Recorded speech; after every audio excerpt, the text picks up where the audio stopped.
Assalamualaikum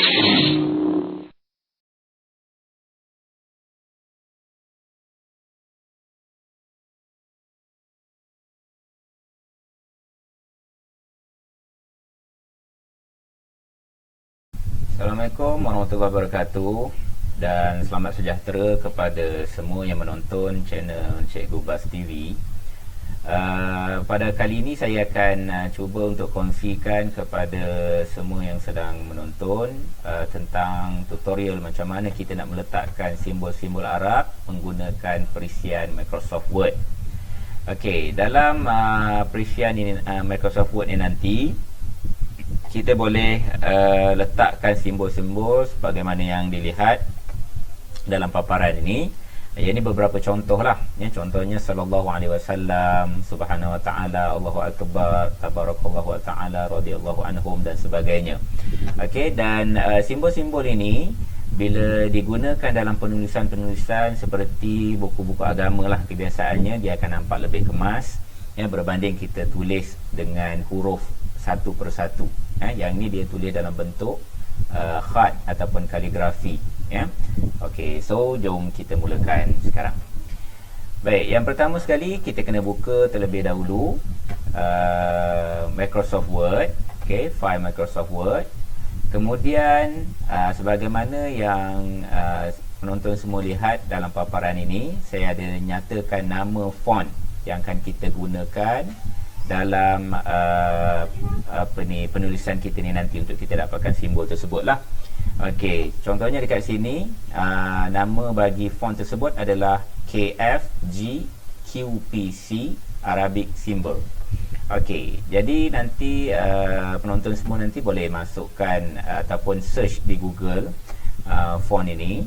Okey, kemudian setelah search dan di Google, bolehlah download font tersebut secara percuma. Okey, dan dia akan download ke dalam suatu folder lah nanti ya.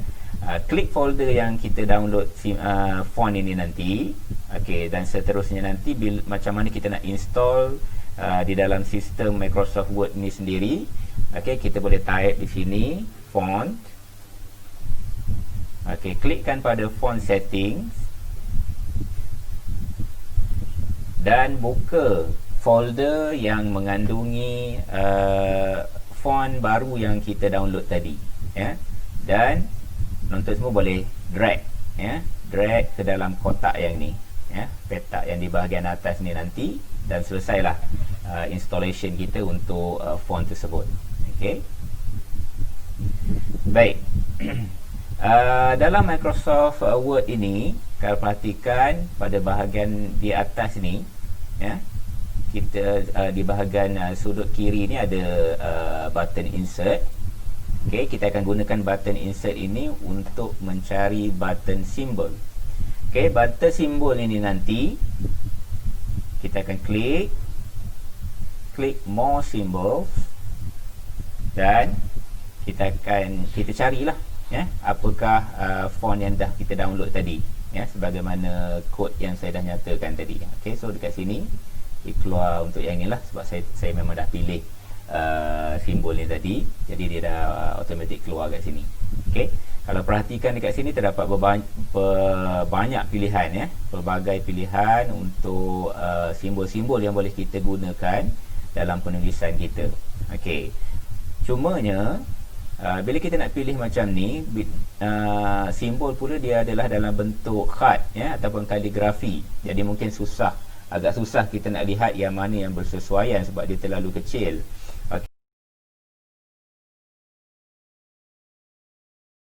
Okay, tapi tak mengapa, yang ini kita boleh selesaikan dengan satu kaedah mudah yang akan saya ajar sekejap saja lagi. Okey, cuma yang penting sekarang ni nak tahu macam mana kita nak ambil simbol ni di mana terlebih dahulu.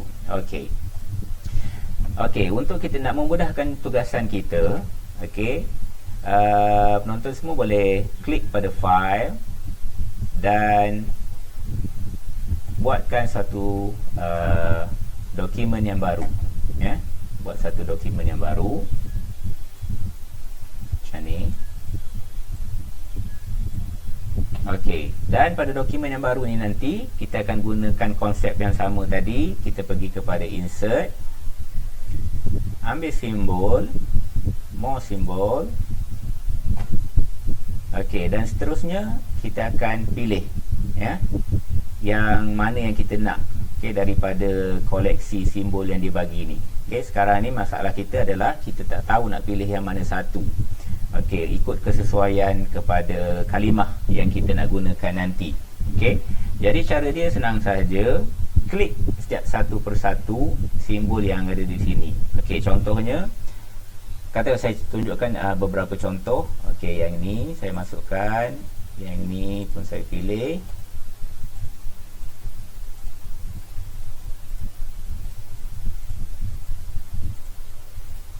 Okey. Okey, cukuplah sebanyak tu dulu. Okey, supaya nampak lebih jelas, kita jarakkan dia.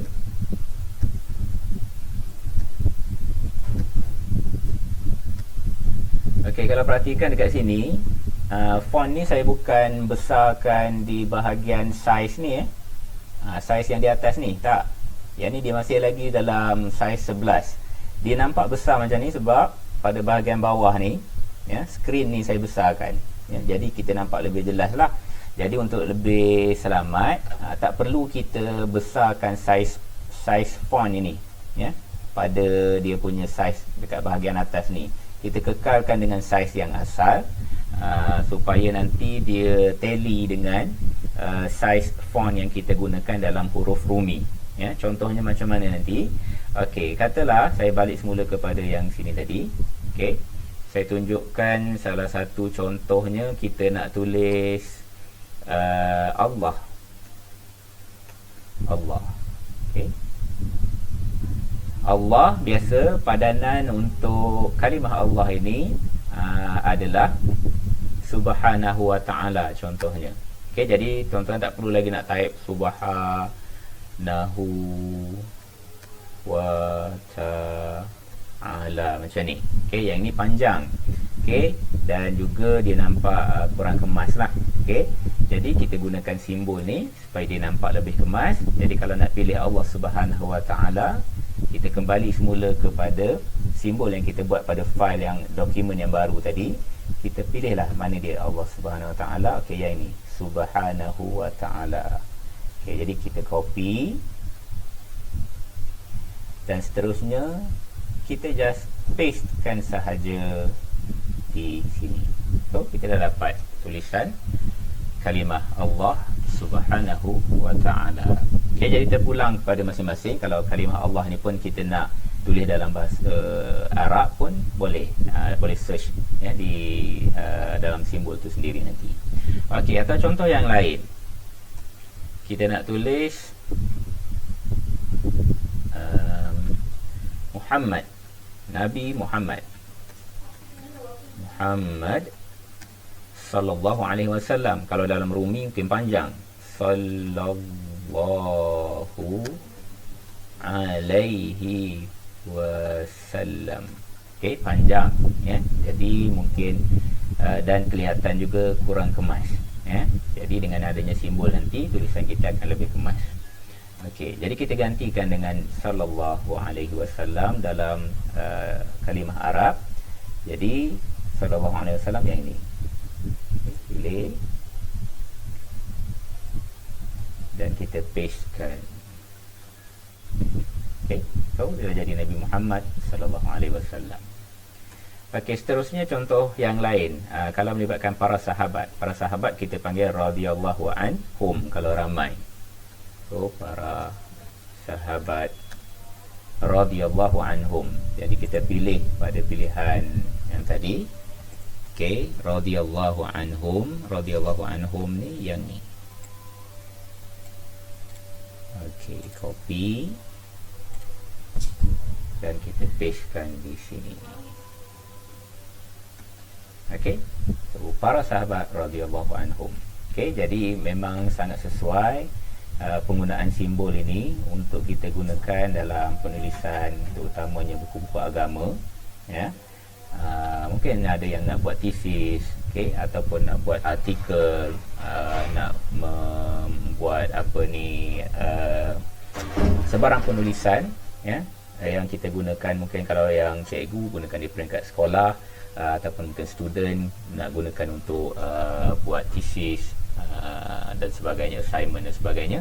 Jadi bolehlah menggunakan font ini. Jadi untuk itu saya harap mungkin apa yang saya kongsikan ini dapat memberikan manfaat sedikit sebanyak kepada kita semua dalam kita nak lebih memperkemaskan lagi penulisan kita, ya, insyaAllah.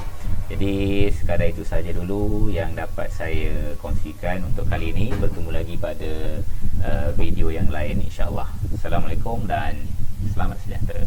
Bye.